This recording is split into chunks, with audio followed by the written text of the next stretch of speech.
Hello and welcome to Faithfully Stampin' with Jennifer Helm. I am Jennifer Helm, the Faithful Stamper and independent demonstrator with Stampin' Up! And today I have for you a Flip It card. This is a version of a one-sheet wonder card that was inspired by Karen Titus of Stampin' on the Back Porch. And what I love about this technique is by using this technique and one sheet of designer series paper, you can turn out a slew of cards very, very quickly. So I'm going to show you the basic technique, which will allow you to make 6 cards out of one sheet of paper minimum. So let's go ahead and get started.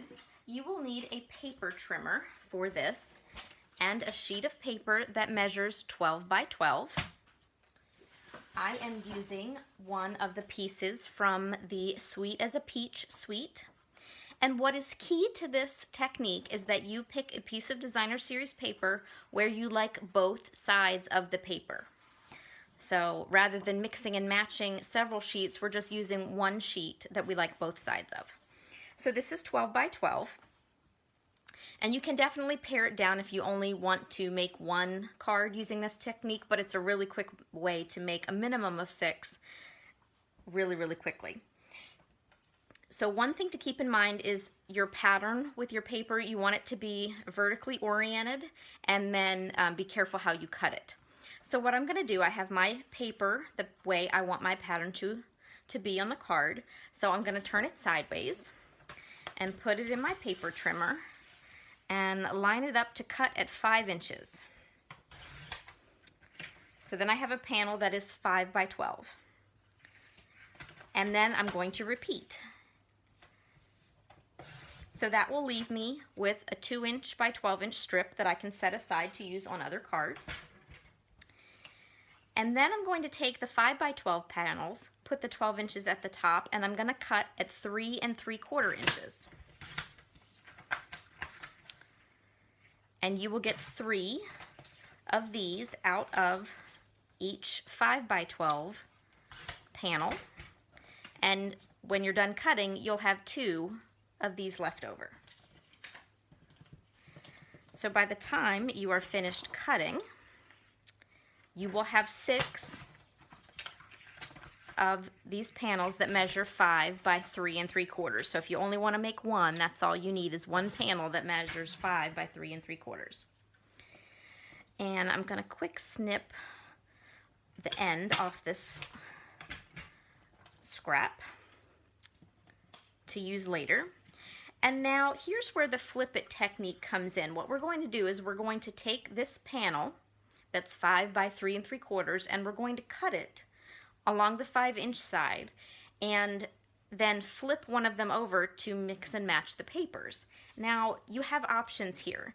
Now Karen Titus, when she taught this technique, she cut the paper at 1.5 inches. So I typically cut the bottom because I like my larger panel at the top.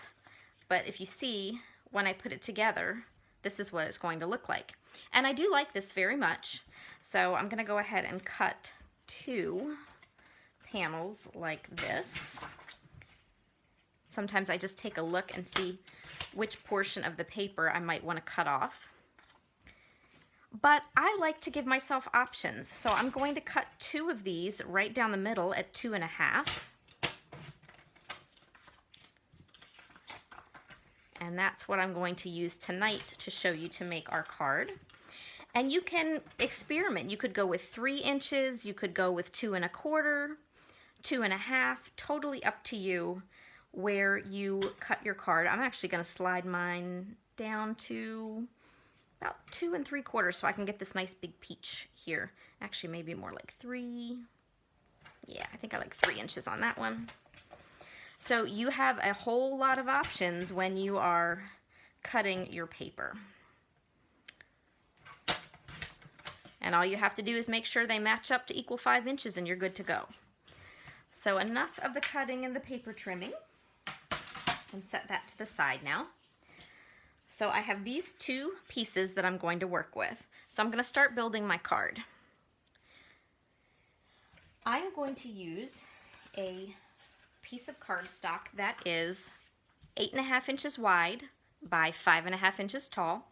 half of a 8.5 by 11 sheet of paper, and this is pale papaya, and I did score it down the middle so that when I fold it, I have a quick and easy card base. And then I'm going to take a piece of Calypso coral, and this is going to be the base of the panel of my card. So I'm going to put my base to the side and start building on this Calypso coral panel. So for this card, I'm going to start by gluing these pieces of Designer Series paper using some Stampin' Seal Plus. This is my favorite adhesive that we have. It is great for cards as well as 3D projects. I'm just going to leave a little bit of a border around the top and the sides. And in case I didn't mention it, this is 5¼ inches tall by 4 inches wide, so just slightly smaller than the pieces of Designer Series paper that we cut. So then I'm going to flip that bottom one so that I have opposing prints. You can tell how sticky our adhesive is because it's sticking to my fingers. And then just line them up together, and this is already cute just like this. Now, what I'm going to do is take a piece of cardstock. You can actually take a piece of Designer Series paper if you want. And actually, I think I'm going to do that. You could also take a piece of cardstock and cover your seam. Basically, you just want something to hide the seam. So it can be Designer Series paper, it can be cardstock, it could be cardstock with ribbon, or as I'm going to show you right now, Designer Series paper with ribbon. You could even take a small strip of a 3rd print if you wanted to and go ahead and cover the seam with that. This I'm going to use because it's a little variegated with color, and I like how it, even though it's the same print, it's a little bit darker here, and it still pops even though it's polka dot on polka dot. So I just cut it to 4 inches, and let's see. Make sure I have enough adhesive. Oh, I just ran out. I have to grab a refill here. And I'm just going to cover that seam. And then I'm going to grab some ribbon. This is some Calypso coral ribbon that I have. And I'm going to trim a piece that's a little bit wider than my card panel. And here's a little cheat that I like to do. When my ribbon isn't really thick enough or wide enough to put adhesive behind it, I cheat with a little bit of Scotch tape. So I'm going to tear a piece of Scotch tape off and put it on the end of my ribbon and wrap it around behind the card and press it down. And then hold my ribbon flat and fold that behind and then secure that end with another piece of tape. And nobody's going to know this is back there because it's behind my card. So you guys are going to get a little bit of a lesson on how to change the refills on your Stampin' Seal or Stampin' Seal Plus. And they just pop open like so. You take your refill out and throw it away. They come in these cute little bags. And you just need to pop it open, slide it out of the bag. Sometimes that's the hardest part. And then you simply line up this wheel here on the big, it's a cross, and then the rest will slide into place. You just press it down, take your top cover and put that back on, and away you go. You're ready to start again. So I've got my front panel ready to be put on the card front, and let's see if I can get this one started. Sometimes the new ones take a minute to start. I am going to put a little more adhesive on this than I normally would because I don't want these pieces of ribbon to prevent the card front from sticking. And that even tried to give me a little trouble there as I glued it. So once you've got your adhesive on the back, go ahead and press down on your card front. And really, this is perfectly cute just the way it is, but we're going to dress it up just a little bit. So I'm going to bring over a die cut that I'm going to stamp on, and while I'm doing some stamping, I'm going to bring over an envelope, and a piece of basic white that is 5 1/4 by 4, and this is going to be the inside of my card. Now, the stamp set we are using tonight is our Sweet as a Peach. And this is photopolymer, so it does not have a built-in cushion like the red rubber cling stamps do. So that's why I'm bringing out my Stampin' Pierce mat. It's just a nice thick piece of foam that gives me a little bit of cushion and gives me a great impression as I'm stamping. So I'm gonna get started with my envelope, I think.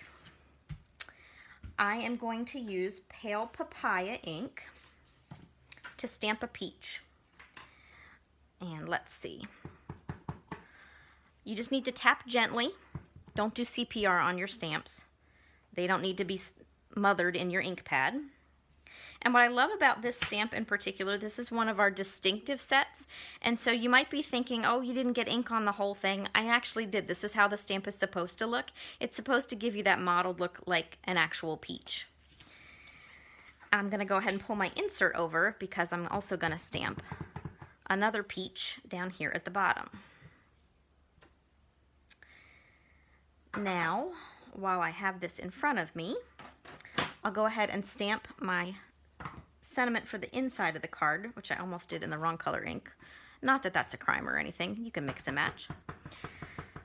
But this is Have a Peachy Day, which I think is cute and cheeky. Now, and I'm using Old Olive for my green. And you can see it's kind of a dark green, but I want to give my peaches some stems, but I don't want to have them be that dark green and really draw your eye down to the bottom of the card. So I have a little trick for you. If you haven't heard of stamping off, this is what it is. And I found out recently that these leaves are actually interchangeable. When I first started stamping them, I always stamped with my leaves to the right. And they're perfectly cute that way, and that's normally how I would stamp them, but I didn't want my leaves going in that direction, so I realized if you flip the stamp over, they're actually interchangeable. So just a little tip for you, in case you're a slow learner like me. But what I'm going to do so it's not this dark on the card, I'm going to stamp off on my scrap paper and then come over and line up my peach stem and leaves. And they're just a little bit softer this way, and I feel they're not such an attention grabber and pulling you down to the corner of that card. So I'm going to do the same thing on my envelope here and just stamp off once and then line up. And depending on your project, you can even stamp off again and again, and you see each impression is just lighter. So that's a fun little technique for you. And one more stamp to do, and that is for our die cut shape. So this is a die from the Stitched So Sweetly die set that we have. It's one of my favorites. I'm a sucker for any shape that has stitching around the edges. I just love it. So I'm gonna take some Calypso Coral ink and stamp the happy birthday right in the middle of my card. I'm gonna put my ink pad to the side here, hopefully not stick anything in it. And we'll go ahead and finish the card. So I'm gonna take my insert and put a little adhesive on the back.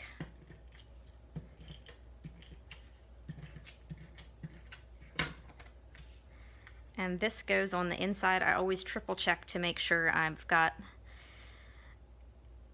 the right placement for this. Every now and then I get the card front finished and I accidentally have it upside down or something and glue this in the wrong place, and I get so aggravated with myself when I do that. Has that happened to you? Now I'm going to take my die cut shape and add some dimensionals to the back. Normally what I would do is I would put one on each of the sides of the shape, but I've got this ribbon strip here in the middle, so I'm actually going to put my dimensionals on the top and bottom. And this way, I know this panel is going to stick to the card and my ribbon's going to run right through the middle. So it'll basically help keep that ribbon where I want it, but it'll also make sure that this die cut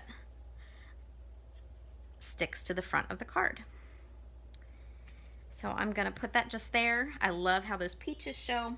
And I could leave the card like this, but I'm actually going to bling it up a little bit. These are champagne rhinestones, which I just thought coordinated beautifully with this set. And I'm gonna take some small ones. I'm gonna be brave and use my fingers tonight. Maybe. And I'm just gonna pop a couple on the corners of my shape. You could do 4, you could do 2. I think I like 2 on this. And there I have a beautiful card, an envelope ready to go, and that took me no time at all. And I have 5 more waiting in the wings. So I'm gonna show you some samples. I didn't want to bore you and make these all on camera, but just show you how you can take the same basic idea and just dress it up a little by changing your layout of paper and the shape that you used and ribbon or cardstock or DSP for your seam cover. So this one I just used a different shape and added some flower accents and again more bling. Here's one I kept a little simpler on the front. I used a die cut peach, and here's those leaves going in the opposite direction and not stamped off, with another greeting from that Sweet as a Peach set. Here's another one where I took a 3rd piece of designer series paper. I flipped these 2 and then put this one across as my seam cover. Really like how that turned out. Another slightly different one.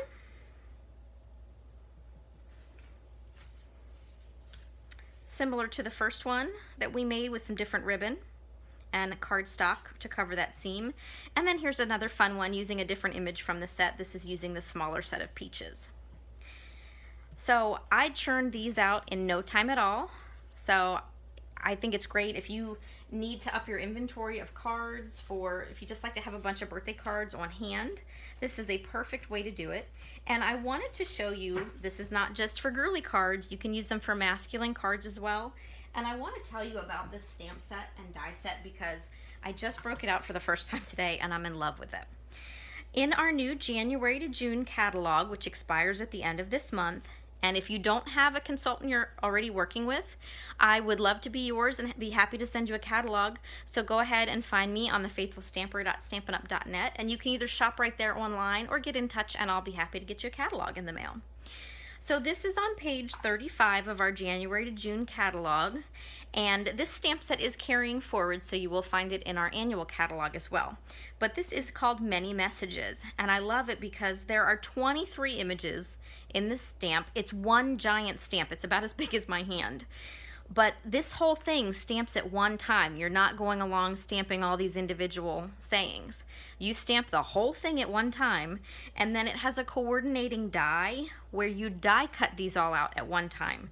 So one pass through your cut and emboss machine, and you have 23 pieces that you can use on projects. So I decided to give this a try. I love it, and I'll tell you a little secret. There is another set of messages in the new annual catalog with all different sentiments. So you could stamp those two passes through your die cut machine, and you have a wide selection of sentiments to put on cards. You can just throw them in an envelope and pull them out when you need one. So that's what I did for these masculine cards. So I had these done in no time at all because it was basically gluing paper, one stamp, one die cut, and all I had to do was pick the ones that I wanted. So this is a birthday card. I have a sympathy card, another birthday card. This is a congratulations card. I might put a retirement sentiment to match on the inside. And an anniversary card, because guys do need those anniversary cards too. And I'll let you in on a little secret. I goofed when I was cutting this paper up for my cards. I cut it 5 inches tall, and then I was talking to my husband, and I turned my paper sideways, and I cut it at 5 inches wide, and thought, oh, well, geez, it just messed that up. So I went ahead and I trimmed the piece to 3 3/4, and then I used the scrap. So this one is oriented very differently than the others, but it still works, so I didn't lose a card. And I just put this paper cardstock panel along to cover that seam, and this style just went perfectly with this elongated thank you so much that came from that Many Messages set. And so I had these done in no time at all, and now I have a whole bunch more cards to put in my card box and just wait to send them out to people.